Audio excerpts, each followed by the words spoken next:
Britney Spears may have gained even more popularity singing about toxic people, but this morning we're teaching you how to say goodbye to those so-called toxic friends in your life.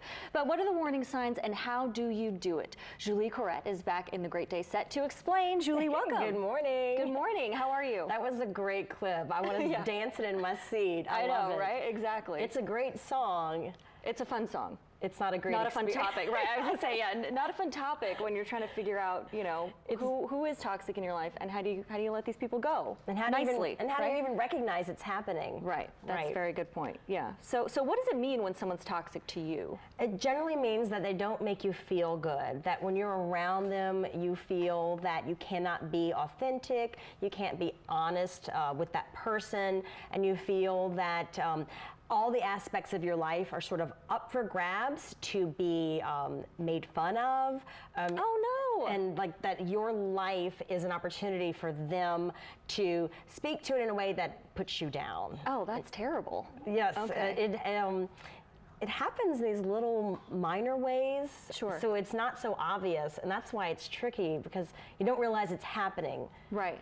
And so I'd say, and your feelings are never wrong, right? Right, so how you feel is just how you feel, right. And someone cannot make you feel a certain way, but there's only so much that you should have to manage about someone else speaking to you and the way they talk to you and the way they respond to your life situations and circumstances, right. Or maybe the way that they interact with you. At some point, you're like, okay, you know, this isn't working. Enough is enough. Yes. Yeah. Because it's, how someone talks to you, it's up to us how we interpret it, but sometimes there's only so many ways you can spin it that, right. You know what, it's not good for me, there's no way that I could possibly see this to be helpful for me anymore. Right. So once you acknowledge that you may have this toxic person in your life, what is the next step from there? So sometimes people don't realize that they maybe aren't really great for your mental health and how they make you feel. So putting boundaries in and give the person a chance to meet those needs. For example, it could be articulating it, saying, I'm really sad we don't ever spend time together and you only call me to babysit for your children.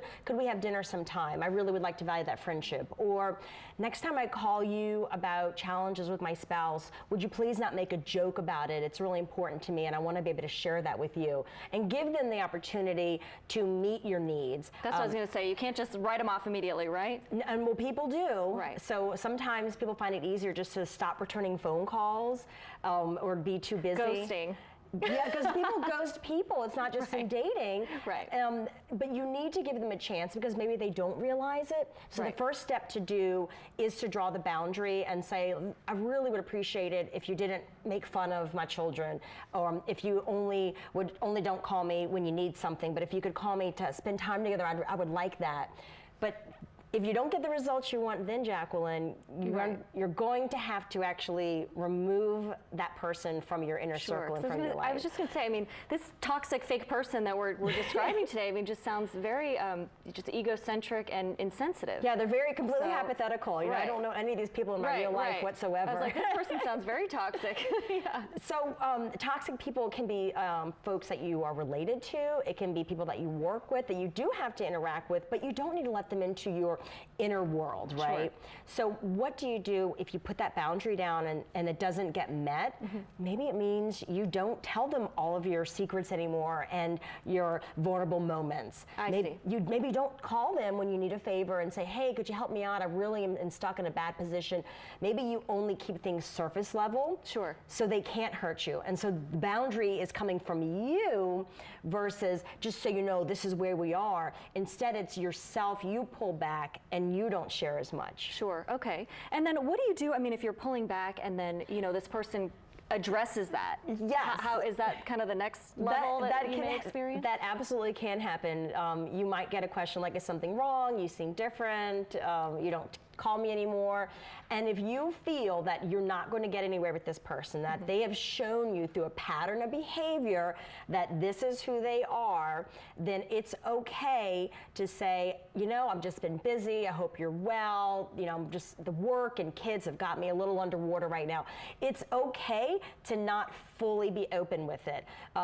If you feel that there's a chance this person could be different, you could say, gosh, it's just whenever we interact, I always feel that my life becomes the end of your joke and the punchline, and Sure. I really just don't welcome that in my world right now.